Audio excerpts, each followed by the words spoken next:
Kahit late na siyang nakatulog kagabi, maaga pa rin siyang nagising kinaumagahan. Nakasanayan na kasi ng kanyang mga mata, kaya automatic ang mga itong nagmumulat pagpitada ng ika-6 ng umaga. He prepared being the first to come to work, then be the last one to enter the building, before his employees. Kaya siguro terror ang tingin ng iba sa mga ito sa kanya. Hindi naman kasi kaila sa kanyang usap-usapan ng iba niyang mga empleyado mula sa iba't ibang departamento. Pero wala naman kasi siyang balak sitahin ng mga ito at ituwid ang impresyon nilang ganoon sa kanya. Mas mabuti pa ngayon para maging alisto ito sa kanya-kanyang mga trabaho. Habang lulan siya ng elevator at papaakyat ito sa palapag ng kanyang opisina, ay yumuko siya para dukutin sa bagang nilagay na cellphone roon. Balak niya kasing hanapin ang numero ni Fierce para tawagan ito.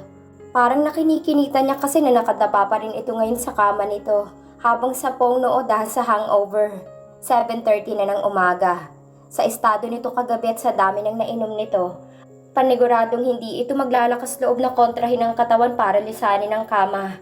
Sakto ring bumukas ang elevator bago siya nakatawag, kaya lumabas na muna siya at naglakad na para tahakin ang sariling opisina. Lumampas pa sana siya sa opisina ni Fierce nang parang biglang may nag-udyok sa kanya na bumalik, kaya paatras siyang naglakad para silipin ang opisina nito. Napatda pa siya at medyo napanganga nang makita ang pinsan, naabala sa binabasang mga papeles. Saglit lang ay nahimasmasan siya at itinikom ang bibig. Sa itsura nito walang sino mang mag-aakala na napatumba ito ng alak kagabi. Katulad ng nakasanayang forma nito, ay formal na formal ito sa suot na plain shirt. Walang bakas ng hangover kung panlabas na anyo lang ang pagbabasihan. Preskong presko pa nga ito kahit nakapang-abot ang 2 kilay nito sa kaseryosohan sa hinaharap ng mga dokumento. Marahan siyang kumatok para maagaw ang pansin ng lalaki. Hindi naman siya nabigo nang nag-angat ito ng tingin sa kasinenyasan siya na maupo sa bakanting sofa. "Ang aga mo yata," ani niya rito, nang may halong panunodyo. Tumawa lang ang lalaki at binato siya nito ng ballpen na mabilis niya namang nailagan. "Ikaw, bakit nahuli ka ng dating sa akin?" Ganting tudyo nito. Malawak ang ngiting ipinukol nito sa kanya, kaya ibinato niya pabalik rito ang ballpen. Alam kasi nito na siyang umuko pa sa unit na katabi ng kondo nila Arnie. Wala sana siyang balak na ipagbigay alam sa ibang ginawa niyang yon, lalo na rito. Kaso mas mabilis pa ito sa paparazzi kung sumagap ng balita. Napaamin agad nito ang kanyang sekretarya na may gusto rin dito. "Hindi ba mabigat ang ulo mo ngayon? Mukha yatang hindi ka tinatabla ng hangover ah." Pag-iiba niya ng topic, mahirap na kung ipagpapatuloy niyang panunokso sa lalaki. Gayong mas malakas pa itong manukso kaysa sa kanya. Nahalata marahil nito na suko na siya sa sinimulang tuksuhan, kaya tumawa ito at ibinalik ang tingin sa binabasang mga papeles. "Insan, negosyante tayo. Basic knowledge sa atin na hiwalay ang personal na problema at ang trabaho." Tumangu-tango siya sa sinabi nito. Kung sa bagay, ganoon din naman dapat. Walang maputing maibubunga kung hinahaluan ng personal issues ang trabaho. Bilang negosyante, professionalism ang dapat mauna. "Nga pala, kumusta ang photoshoot kahapon?" Tanong nito na halatang tinatansya kung anong magiging reaksyon niya sa tanong nito. Ngali-ngali niyang lapitan ito para batukan sana dahil sa ginawa nitong kapilyuhan kahapon. Pero biglang tumunog ang kanyang cellphone. Napabuntong hininga na lang siya kung sino ang tumatawag. Hanggat maaari ay ayaw niya nang maagang masira ang araw niya. Kaya diretso niyang pinatay ang dumating na tawag. Segundo lang ay tumawag na naman ito ulit. Kaya napagdesisyonan niya na i-off na muna ang cellphone. Nakatingin lang sa gawin niya ngayon si Fierce. Tumikhim ito. "Bakit ayaw mong sagutin?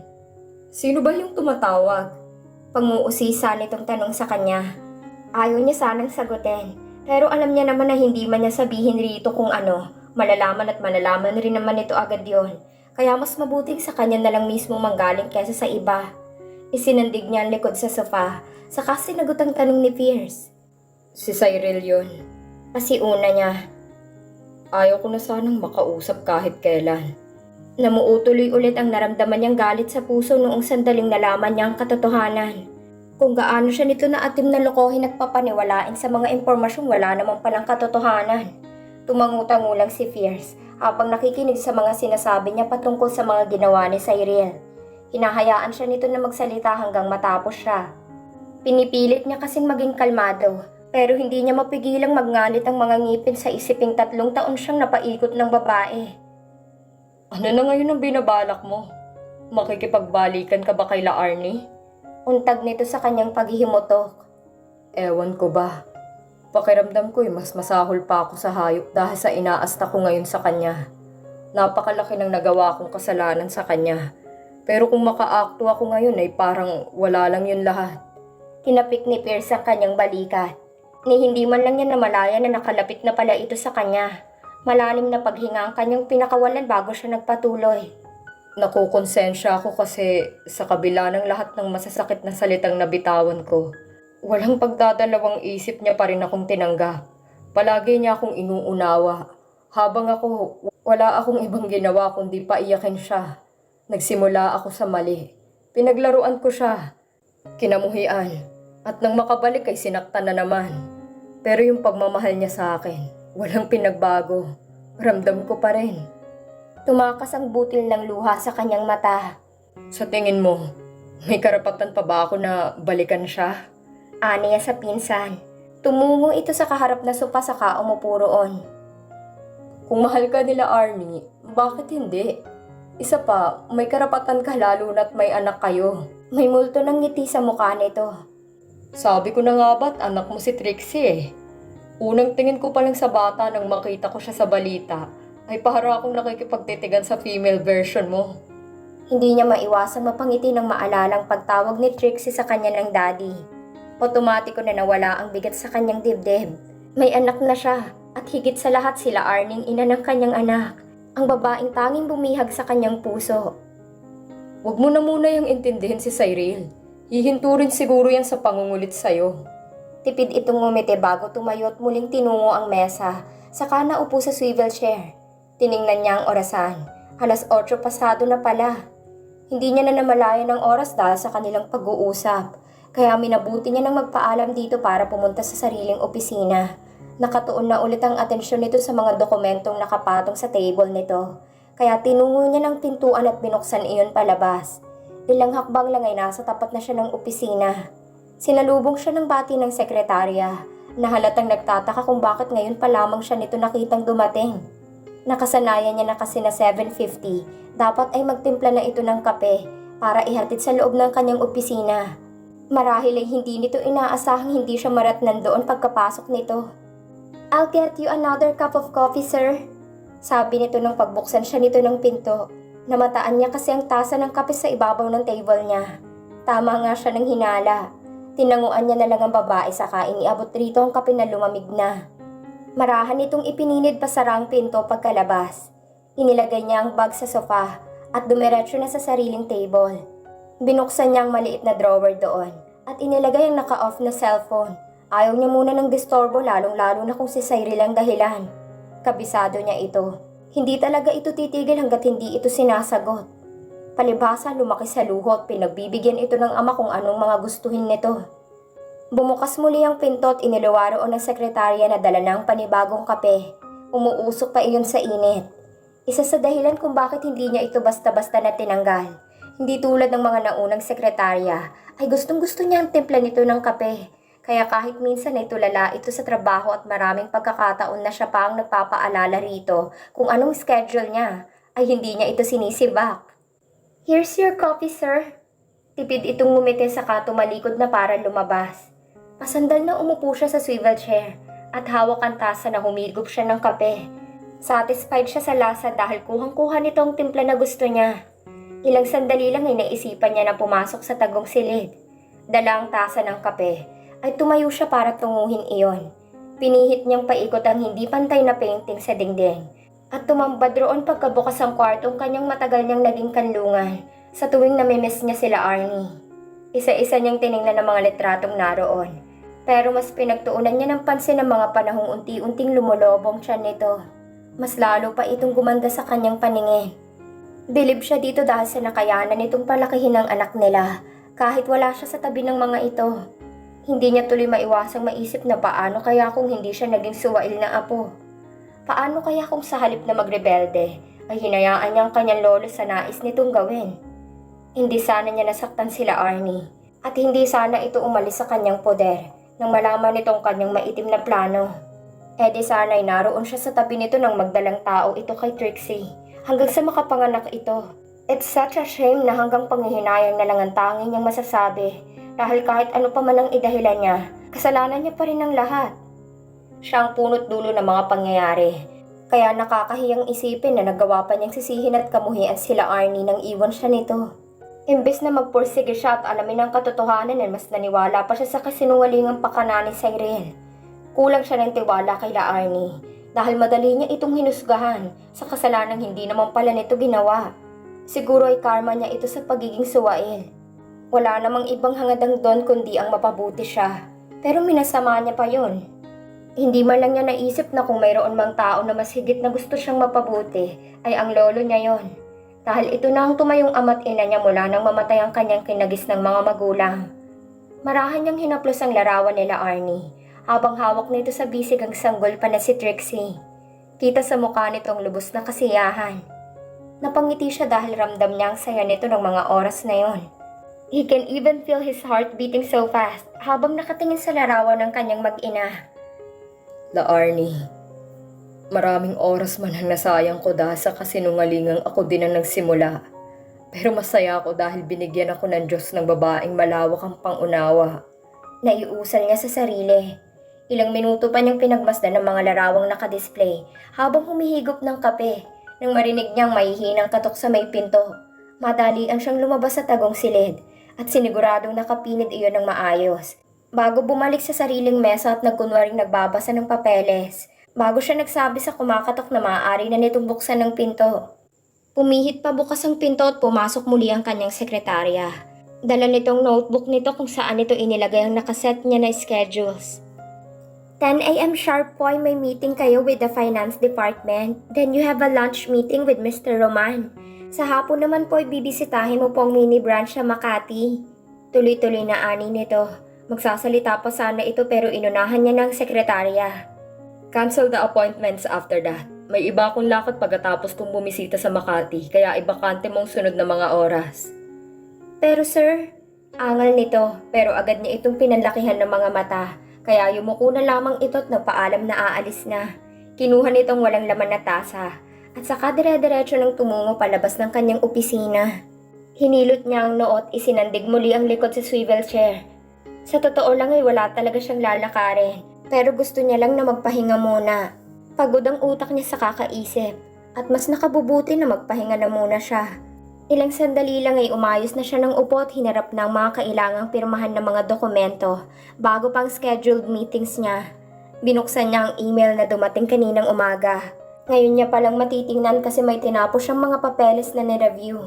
Nang makita na photoshoot ang title ng document ay agad niya itong binuksan.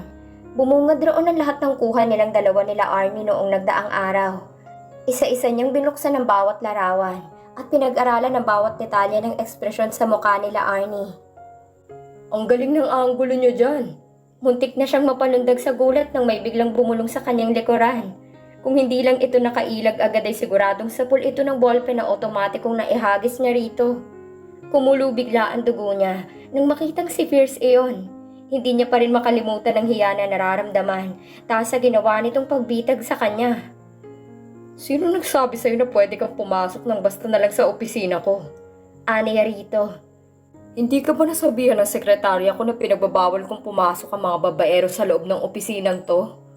Tila walang pakialam na kalmante lang itong dumikwatro sa sofa at inilabas ang cellphone habang may tinitingnan roon. Iniignora siya nito at mas nakatuon lang ang atensyon nito sa kung ano mang tinitingnan nito sa cellphone. Dahil sa curiosity ay tumayo siya para magpanggap na kukuha lang ng tubig. Pero nang mapadaan siya sa may likuran nito ay gayon na lang ang paglaki ng kanyang mga mata. Nang makitang ang pictures nilang dalawa nila Arnie ang tinitingnan nito. Partikular na ang kuha nila na sobrang lapit nila sa isa't isa at kamuntikan ng maghalikan. Akto na sana niyang agawin ng cellphone. Pero mabilis nito iyong naipasa sa kabilang kamay at nginisihan siya ng malademonyo. Plano talaga nitong asarin siya kaya ito narito ngayon. Sa totoo lang, parang hindi ka naman na-set up lang dahil sa ganda ng shots nyo rito. Mukhang nag-enjoy ka pa nga kasi sabi ng narinig kong bulong-bulungan ng mga staff na naroon kahapon. Mabilis lang kayong natapos dahil pareho kayong dalawa nila Arnie na marunong umanggulo. Tuwang-tuwa pa nga daw ang photographer nang makita kung paano nag-flex ang katawan mo. Sa konting galaw mo lang. Ani yan na natatawa. Sadyang mabilis talaga siguro ang reflexes nito. Dahil ng aktong babasain niya ito ng tubig mula sa basong sinidlan niya kanina, ay agad nito iyong napigilan at nabawi ang baso mula sa kanya bago ininom ang tubig. Pabiro pa sana itong susuntukin, pero sabay silang napalingon sa may bandang pinto nang may nag-ingay sa labas at bigla ang itinulak pabukas ng kung sino mang nagwawala sa labas ng pintuan. Tumikhim si Fierce nang mapagsino ang dumating bago tiningnan ang gawin niya at sumenyas na aalis na muna. Sir, pasensya na po talaga. Ilang beses ko na po siyang sinabihan na abala po kayo pero nagpumilit pa rin po siya na pumasok. Hinging pa umanhin nito habang nakayukong hinarap siya ng sekretarya. Tinapik niya ang balikat nito. Sige na, lumabas ka na. Ako nang bahala rito. Tumango ito at mahinahong isinara pabalik ang pinto. Have a seat. Ano nga bang pakay mo rito? Aniya rito habang itinuturo ang bakanteng sofa na inupuan kanina ni Fierce. Tila wala itong narinig at lumapit ito sa kinatatayuan niya. Kasi, sweetie, hindi mo sinasagot ang mga tawag ko. Kung minsan ay out of coverage pa. Sobrang hectic ba talaga ng schedule mo? Nabasa mo ba ang mga text ko? Nag-email ako sa'yo simula pa kahapon pero wala ka man lang response. Nabasa mo na ba? Sunod-sunod na tanong nito sa kanya. Tinawagan ako ni Daddy kanina and he told me that you sent him a termination of contract. Kaya sinabihan ko siya na huwag munang mag-alburuto kasi baka dahil sa puyat mo ay nagkamali ka ng pinadalhan. Nang mahalata nito na wala siyang plano na magsalita ay nagpatuloy ito. Nag-order ako ng pagkain nang papunta pa lang ako dito. Nag-aalala kasi ako na baka sa sobrang abala mo'y makaligtaan mo nang kumain sa saktong oras. Ani yan nito. At akto nga haplusin ang kamay nitong kanyang pisngi. Pero mabilis siyang umiwas sa tinungong sariling mesa. Nang makaupo na siya, saka pa lamang niya tiningnan muli ang gawin nito. Naroon pa rin ito sa pwesto nito na tila hindi makapaniwala sa ginawa niyang pag-iwas. Cyril, may minsan ba hindi pumasok sa isip mo na baka dahil hindi ko sinasagot lahat ng tawag at messages mo, ay dahil ayoko na magkaroon pa ng kahit anumang ugnayan sa'yo? At patungkol naman sa pinadala ko sa papa mo, hindi pagkakamali yon. Kung iisipin nga ay yun ang pinakatamang hakbang na ginawa ko. Nakita niyang nanlaki ang mata nito sa gulat dahil sa sinabi niya. Hahakbang na sana ito palapit sa kanya, pero sinenyasan niya ito na huminto. Itigil mo na kasi ang ginagawa mong ito, Cyril. Tama ng 3 taon na nabilog mo ang ulo ko at napaniwala sa lahat ng kasinungalingan. Para lang kamuhian ko ang babaeng kailanman na hindi mo makakayang palitan ng pwesto dito sa puso ko. Ni hindi mo nga dapat inisip ang posibilidad na mapapalitan mo siya. Kasi kahit kailan, hindi kita hahayaan.